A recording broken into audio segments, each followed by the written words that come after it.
just so you know, you were responsible. Your book Zero Limits was responsible for all of this for me, and I get very emotional because I want to Um, thank you so much for how much you've changed my life.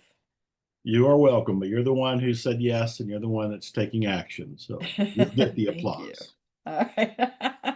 All right. So here we go. Um, Welcome, Dr. Vitale. I'm so thrilled to have you on my podcast, Where Truth Lies. And I'm so excited to have you because you've been such a huge influence on my life. Your book Zero Limits Hmm. influenced me so much, and it got me into a Ho'oponopono group, which then helped release all the blocks in my life, which then the title of my book came, and in 5 months the book was out and it was a seller. Wow, congratulations. I So didn't, I didn't know yeah, the background story. That's very impressive. yeah. So, um, I wanted people to get an idea of who you are for those who don't. And I know that you are also the star of The Secret. You've written many, you're a global best-selling author. And we had this amazing movie, this documentary that's just come Yeah. out. And as you can see behind me, Yes. was filmed at my home in Vermont. And Nice. it was so thrilling to be part of this. So, why Zero Limits and why now? Great questions. First of all, congratulations and thank you. Thank you for being in the movie. Thank you for bringing your bright light, your inspiring story, your presence, because you're going to help a lot of people. And that's the reason to do the movie. We want to help as many people as possible. Yes, I was in The Secret, but that was over 20 years ago. And people still talk about it. They still see it. They're still influenced by it. But in many ways, The Secret was incomplete, an introduction, and it didn't tell people enough about getting past their own personal limits. I'm grateful for the movie. I tell people to see it whether I was in it or not, but we needed to go beyond it. I've gone beyond it with Ho'oponopono, which is the Hawaiian healing method that I've talked about, and you talked about with the book Zero Limits that you read.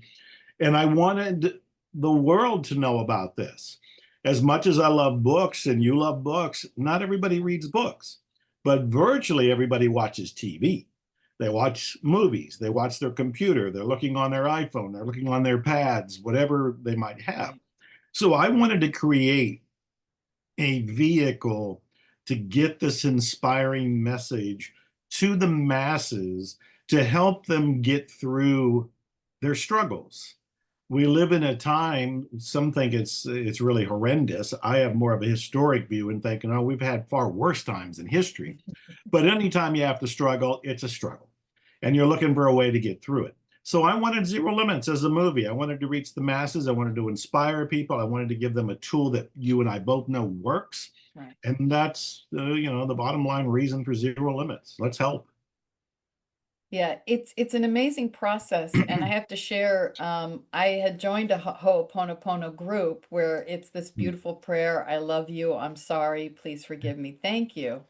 And I Mhm. started focusing on some people, and some people that I hadn't spoken to in 14 years. Wow. And 3 months after I started that participating in the group, I get a call from someone who I hadn't spoken to in 14 years. I noticed something different had changed between us, but there had been no connection at all. Mhm. Mhm. I felt differently. I know I want to reconnect with you. How can we make this happen? Now, they're still the same person, Yeah. right? Doesn't mean that I have to be friends with them, but I was finally at peace and no longer triggered. Ah. And the miracle of Ho'oponopono, I would really love for you to share the importance because the blocks, when you don't forgive, how that impacts your body and your thoughts Yeah. and gets in your way of everything. I think it was Wayne Dyer who said, if there's any block in your life, you're not getting the romance, you're not getting money, you're not getting health, you're not getting progress, you feel stuck. He says it's virtually always a lack of forgiveness. And most of the time, it's a lack of forgiveness for yourself.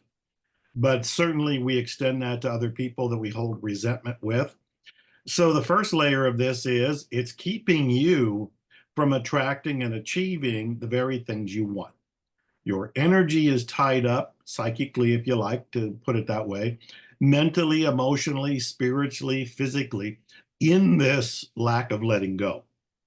And so we have to let go in order to free ourselves of the chains around us. I'm pausing to get some water. Mhm. Very important. I also know, I think it was Buddha who said, when you're walking around, I think it was Buddha who said, when you're walking around and you haven't forgiven somebody, you're walking around with hot coals in your hand because the only person you're hurting is yourself. The other person, most of the time, doesn't even know you're upset. They don't know you're holding a grudge. They don't know you're walking around with resentment. You're burning up your own energy system when you don't forgive.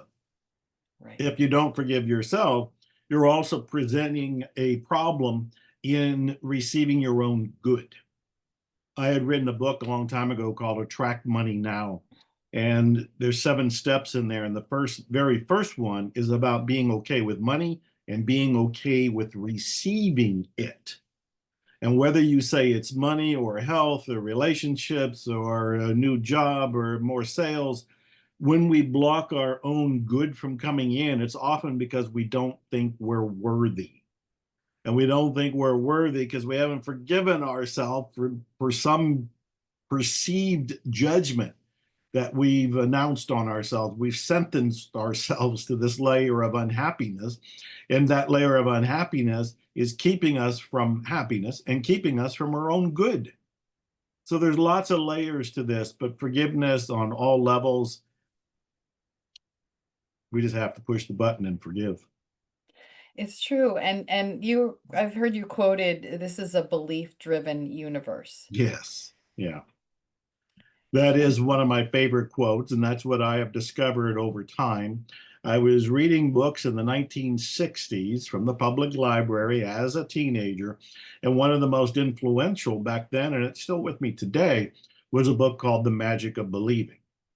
The Magic of Believing by Claude Bristol came out in 1950. It's still in print today. There's abridged versions of it. And as a kid, I remember reading that book and being in awe because Bristol was saying if you really believe something, you can actually manifest it.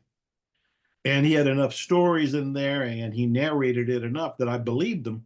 And I started as a kid to experiment with it.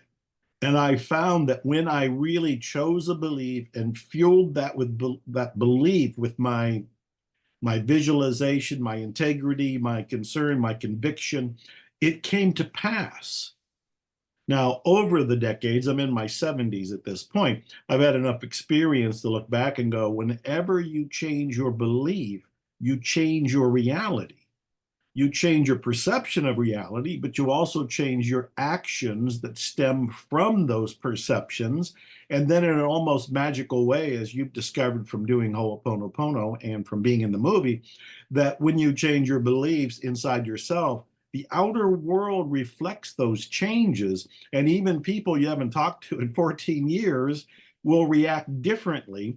But what they're reacting to is your internal belief because you Right. didn't call them, you didn't email them, you didn't send them a snail mail letter, you didn't fly over to talk Right. to them. What took place? It was on this invisible level. I Yes. say we live in this esoteric internet, and this esoteric internet is wireless. So when we change our beliefs, we wirelessly send a new belief into the universe. And anybody that is touched by it will feel it and they'll respond to it, like friends from almost 2 decades ago. Isn't that so I want to ask you because you talk about being homeless at one point Yes. and then, getting through this. What was your process of going? Because there's this whole thing, expect miracles, right? Yeah. But Well, when I you're in wasn't, that place, you don't expect it.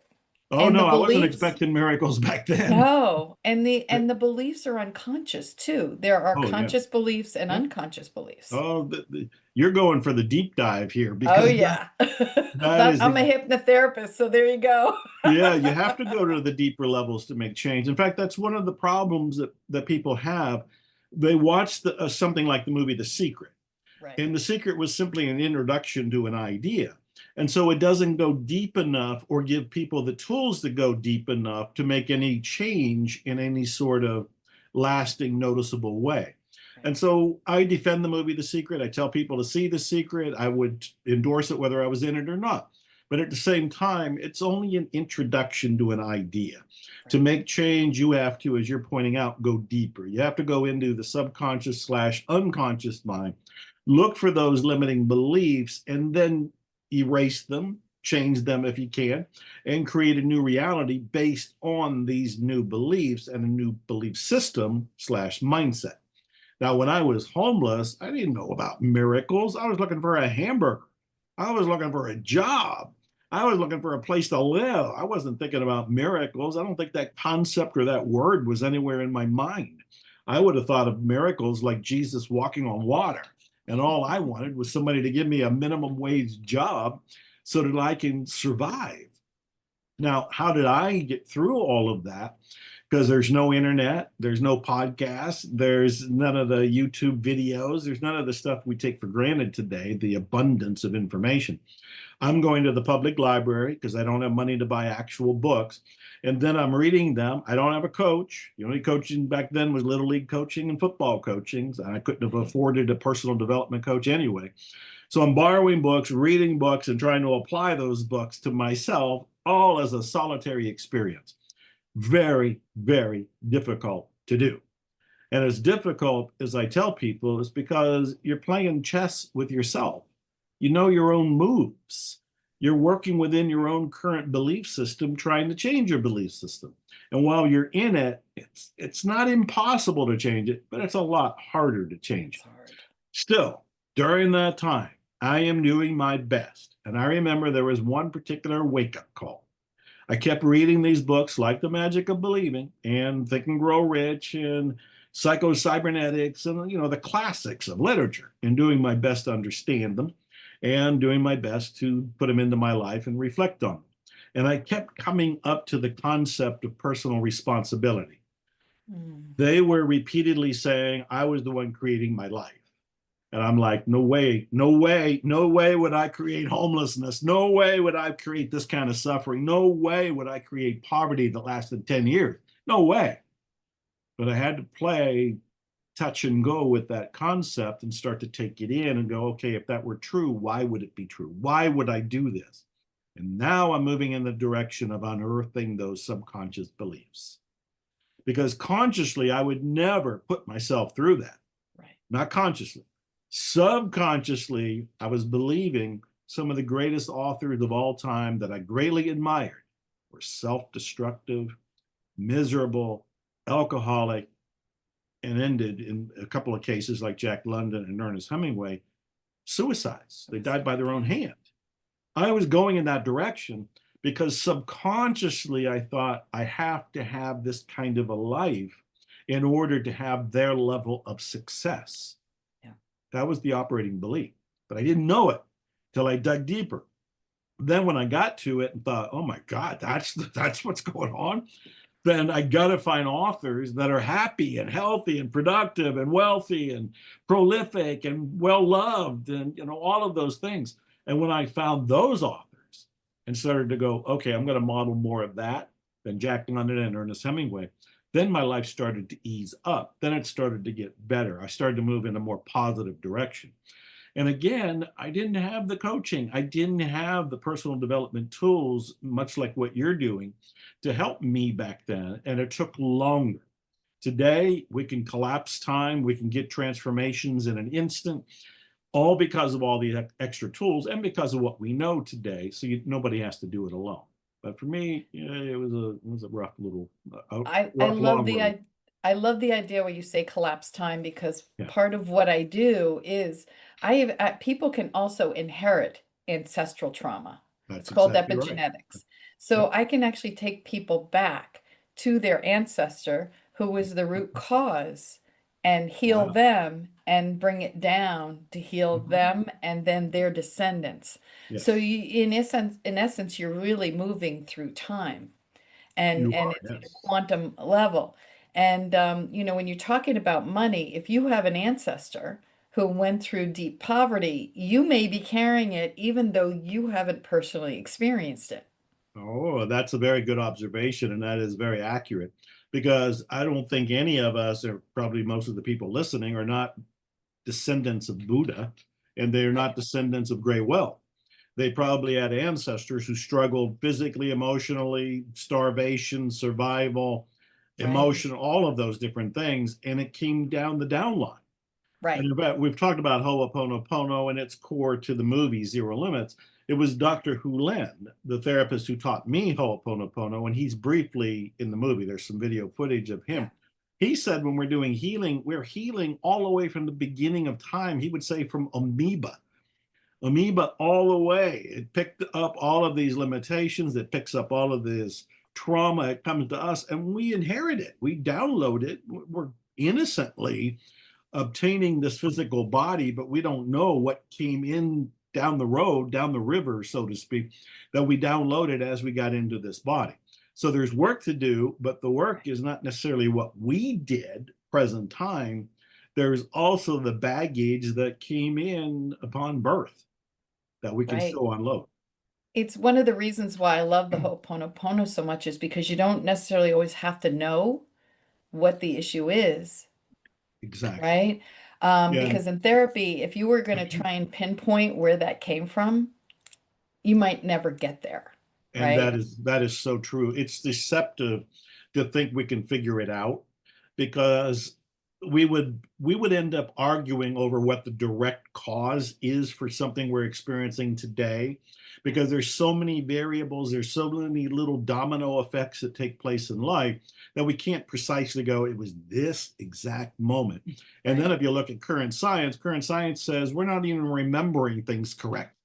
And so we're remembering fictions. And some of the science is saying the memory you have of childhood is actually not a memory of childhood. It's a memory of your last memory of remembering childhood. And every time you go back and you think you're remembering the original thing, you're remembering the last memory of it. And it's getting foggier every time you do it. So we're not actually accurately pinpointing anything, which is, I agree with you, one of the reasons Ho'oponopono and the movie Zero Limits is so powerful is you can heal without knowing the original cause. Exactly. Yep. And it's mind over matter. And you talk about this in the movie, and I'm excited for people to be able to see this because we're going to have some premieres coming up, and the Yes. movie will be out in September. Yeah. You bent metal. Yes. So Right. I've walked 40 feet of fire. I bent Wow. a 10-foot piece of rebar Okay. from my throat Yep. and have broken arrows from my throat and walked glass. Yep. So I understand this at a very deep level. I still have my rebar as a remember. And Yep. people are like, you did what? And you show in the movie how you have horseshoes that you That's bent right. with your I, hands yeah, I and have a pile nails. of them. Yeah. I have a pile of them, and they're reminders to me of doing the impossible because before you bend it, much like before you walk on fire, before you bend it with your throat, all of that, it seems impossible and there's a whole lot of doubt. But when you actually do it, especially something concrete like that, and then you can look at it afterwards, it is a reminder that there are no limits, which is why the movie's called Zero Limits. The very first time I bent a horseshoe, I mean, I felt like, if not God, at least a superhero from Marvel Comics. It's like, what? This is built for a horse. And I just Right. bent it? Oh, I used to give horseshoes and nails out to friends. I'd meet them for lunch and go, hey, I bent this for you. It was pretty bizarre for people to receive a nail bent by Dr. Joe. It's like, what do I do with this? But it's amazing how much when your mind shifts, Yeah.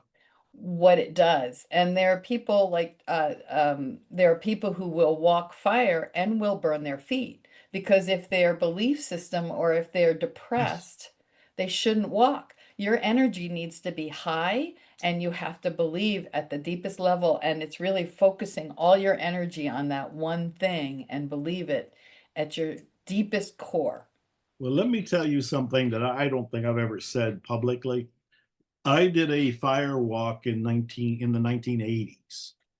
And I remember doing everything where you build the fire yourself and there's a group of people there and you feel the heat. So this is real. This is a Right. real fire. And we're walked through the mentality of walking on fire. And I remember starting to walk. And I walked 2 or 3 feet. It was like nothing hurt. I wasn't being burned. And I had the thought, I should be Yeah. burned. Yep. I was burned Boom. right Yep. then. Yep. And then I went, oh, no, no, no burn. And I walked the rest of the way. Yep. I never forgot it because it was such a clear demonstration of the power of the mind. Here I am walking across hot coals without being burned until the thought, the belief is Yep. there. Oh, you should be burned. Shh, I'm burned. Change the thought again. No, I can walk across the rest of the way without being burned. And I did. That's It was amazing amazing. that you were able to switch it back because once the burn happened, most people just let go and freak Yeah, out. they're in burn mode. They're in burn mode because when I saw this 40-foot, strip of fire in front of Yeah, me, I freaked out, even though I had done all those things before. And yeah. someone looked at me because we were practicing every night. So we were walking 7 to 10 feet every night. So they looked at me and they said, "How much fire have you walked all week?" He said, "Has it been over 40?" I said, "Yes." He said, "You've already done 40 feet. This should be a piece of cake." My mind switched and I walked it like it was nothing. So it's so powerful. And that's with everything else. And identifying what your unconscious beliefs are can be difficult. I remember doing a presentation on money and attracting abundance. And I asked everyone in the room, who here wants to make $1 million a year? And everyone raised their hands. And then I said, tell me all about the people who live in this mansion behind me. I have this big picture. And people are like, oh, they hate each other. They're getting a divorce. Their kids hate them. Yeah. Their kids are on drugs. They can't afford to heat the house. And then I stopped everyone. I said, well, all of you raised your hands. Say you want to make $1 million, but if you don't believe that people with money or abundance are happy, how are you ever going to attract that? That is a great point. That is a very good point. Great example. Yeah. And you've written books on that, on abundance, correct? I've written a lot of books on money. I Yeah. wrote Attract Money Now, The Awakened Millionaire, Money Loves Speed, The Abundance Paradigm. Those are some of the ones that come to mind. I have deep dived into this partly because I was the first person that needed cleaned up when it came to money. And then over time, I've shared it with people to help them be able to get past those limitations. Most people have beliefs about money. Since you brought it up, let's look at one of the big Yeah. ones here. And that is, I can begin the sentence and everybody's going to finish it. And this is an operating belief in their mind right now. Money is the root of all. Everybody just said evil. They Yeah. weren't thinking that money is evil before it, but it was there. It's latent, it's in the subconscious. Right. And then I asked people to go a little deeper to go, okay, do you really think you're going to attract and keep money if you think it's bad for you? Yeah. You're not going to want anything evil in your life. And so, in No. some sort of usually subconscious way, you won't even know you're doing it. You'll blame the rest of the world. You'll push it out. You'll push it away, Yeah. which is why so many people win the lottery. We hear all these stories. Oh, they won $1 million or $2 million. They're broke. They couldn't allow evil into their life. And so that's an example of a limiting belief. Of course, the longer biblical quote is the love of money is the root of all evil, which is only slightly better. But I look at this and tell people, look, you don't need to love money at all. Just appreciate it. It's Right. leverage. It's a tool. It's a symbol. It's in and of itself. It's nothing. I tell people money is a little bit like my pen here. With this pen, I can take it and I can write a grocery list. I can write a song. I can write a check for $500,000. Or I can take it and stab you. Is it the pen? No, it's me. It's the person that's using the pen. It's the same with money. Money in and of itself is pretty neutral, but you get to choose how you're going to use it. And I believe that you can use it to build wonderful, great spiritual differences in the world. Money is a great tool for good. Yeah. And think about when's the last time you actually saw a movie that Yeah, portrayed someone who was right. wealthy Yeah. as a good person? So a lot of people don't even have mentors to that. People believe that that whole, idea that people are miserable and they're money hungry. There are people without money who are unhappy too. There are Right. people, it's all about what's inside and what you carry. There are a lot of philanthropists. There are a lot of people who do good. They create business, create jobs, they create wealth. So it's about switching the whole idea of what abundance and money is. And I just spent 3 months in Mexico in Oh, complete flow with no plans. And nice. everything kept showing up. I never knew week to week where I was going to stay. And that's what flow state is everything just starts coming to you. Mhm. And it's really powerful. I mean, when you talk about miracles, expect miracles, that should be our natural state. Right. It's Yeah, not a miracle. Yeah, I totally agree with you. Well, one of the reasons that I wanted the movie to come out was to do a lot of what you're talking about here, is to give people a different perspective, right. to give them a different belief system, if you will. Yeah, People already have their current belief system, which is mostly about lack, limitation, about right. struggle, and unconsciously they don't think they deserve good things. They don't think positive things are going to happen. They happen to other people, but they're not what happened to them. All of Right. this is their belief system, but they don't know it's their belief system. It just seems like it's their reality. When they watch Zero Limits, we're introducing a different way of viewing the Yes. world, and we're introducing stories and people and techniques that can help them look differently. I Right. love the story you were talking about with the fire walk, and there was somebody there who pointed out that hadn't you already walked 40 feet over, split up over several days. That's what the movie does. It Right. points out where the strong parts are that you probably aren't even paying attention to. And of course, it's giving you these wonderful insights, like bending metal when it seems like it's impossible, Right. or where Ho'oponopono comes from with Dr. Hulen helping to heal an entire ward of mentally ill criminals by working on himself. For the average person, this is preposterous. This is Right. incredible. This is miraculous. But for you and I, and the folks that are in the movie, this is our reality. Exactly. And I have to say, having gotten to know a few of the people who are in the movie, Mhm. behind the scenes, we've connected in our own community, extraordinary people. Yeah, But also they're everyday people like you. right. We've all been through it. We've all been through those dark places. I've had people say, "Oh, you have a perfect life." I'm like, "What? What are you talking about?" I'm like, "You have any idea how much I've studied and what I've been through or what you've been through to get here? This was not an easy path. Right. A lot of And learning." I would say it's still not an easy path. No. It can be. So let me address that for a moment Yeah. here.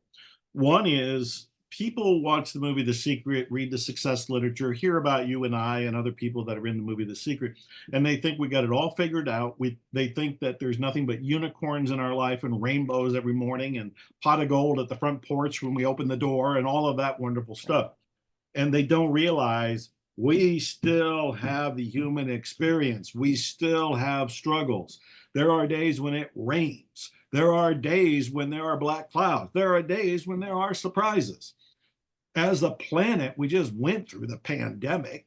That should tell everybody that there are unexpected things that take place, and we're going to have to learn to adapt and shuffle and do some inspired action to get through all of that. In my own case, people look at me and go, okay, he's in his 70s. He was in the movie The Secret. He's written 90 books. He's in 30 movies. He has his own movie out. Okay, good for him. I went through the pandemic. And during the pandemic, I went through a divorce. It was a 3 year persecution of my life and business. And during the pandemic and during the divorce, my father died, and my mother died, and my best friend died, and a family member attempted suicide, shooting himself. And I developed a relationship with a woman who developed neuro Lyme disease, and she was on her deathbed, and I was her caretaker, during a divorce, during a pandemic, during all these funerals. I had to learn how to change my beliefs, how to look at life differently, how to take Yeah. it one day at a time, how to do what I could do in each moment, in each day, and Yeah. get through it. And obviously I did. So I think a big mistake is when people just think, okay, I learned about the law of attraction or I learned Ho'oponopono. I got it made now. Well, you do have it made and you do have a tool, but you have to have the mindset that it might rain one day and it's okay if it does. Just be ready with an umbrella. It's the ability to, I want to say detachment, to be neutral. Yes, that's a huge So, yeah. so when you have something that happens and it's emotionally charged, it will run you.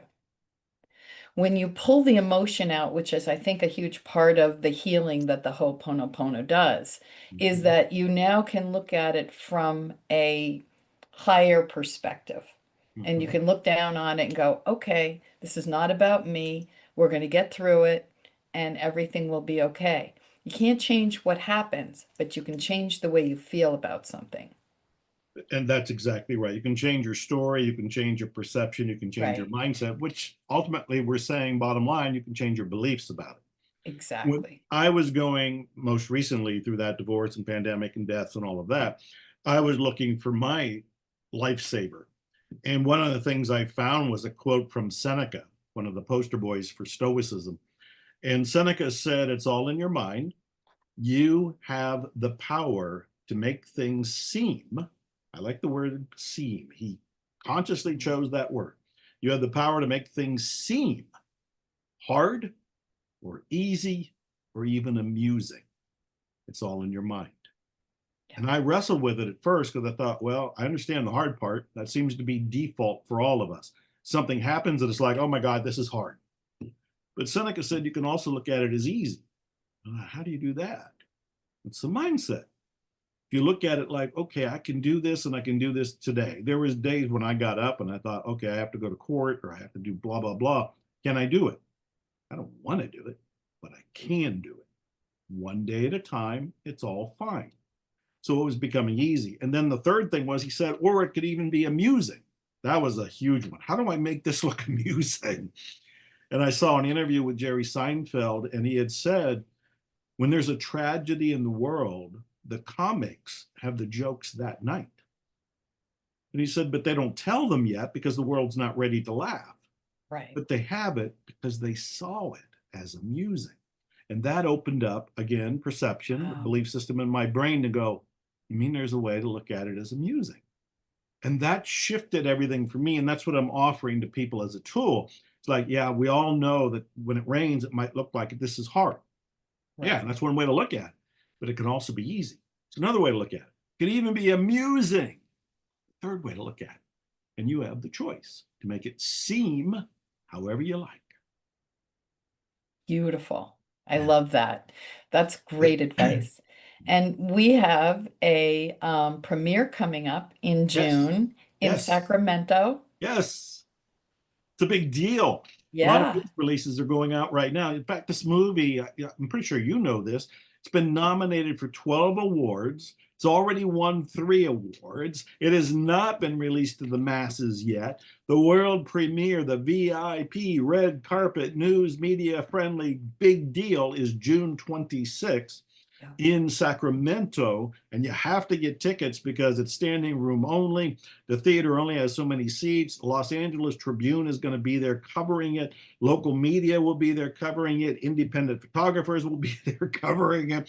A lot of the cast will be there. I will be there. You have to get your There. tickets in advance at zerolimitsmovie.com, zerolimitsmovie.com. And I didn't ask, Lisa, are you going to be there? Yes, I'm gonna fly Oh, in. My fantastic. daughter, my daughter's coming with me, so I'm so excited. That is And I very got exciting. my dress already. I just got it last weekend.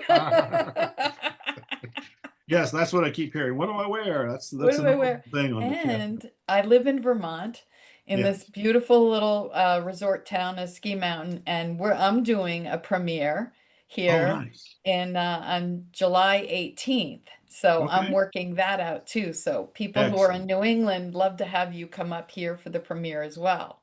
Yes, they And should go. A lot of people are thinking they're just going to wait. but the movie won't be streamed until maybe October, late in the year, late of 2025. And I don't want people to wait. It's like, this is too good. This is too juicy. This is too inspiring. This is too unique. This is the first movie ever that introduces Ho'oponopono. Much like The Secret introduced the law of attraction to the world, to the masses, and that was 20 years ago, and people are still watching it and talking about it today. This movie is beyond it because we talk about Ho'oponopono, teach it, give stories about it, reveal it. And Dr. Hulan, who taught it to me, there's a little bit of footage of him in there from one of the events he and I did. But this movie is historic. And I really want people to go to the premiere. Don't wait until it's on Amazon or Apple TV. That's the end of the year or next year. Go to your premiere, go to the big VIP premiere in Sacramento, June 26th. Go to zerolimitsmovie.com. I think the trailer's there. All the info is there. The premieres are there. Yeah. Photos are there. You are there. I am there. Start there. Zerolimitsmovie.com.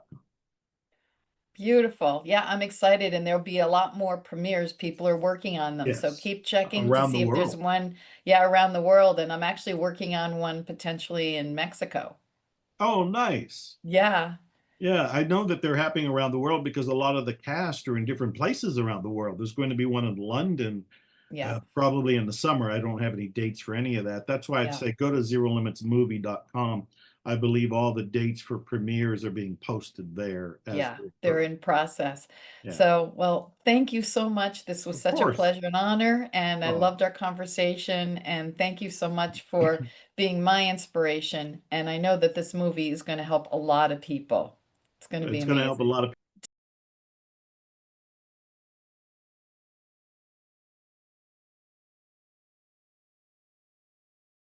I did this incredible firewalking program that was a week long where I walked 40 feet of fire. I went through and I released all of the thoughts that I had that were getting in my way. And within 5 months, I had a best-selling book and I was speaking on 7 stages, and miracles started to happen in my life. When I work with clients, I use hypnosis, NLP, energy medicine, the emotional release method, and we travel through their DNA.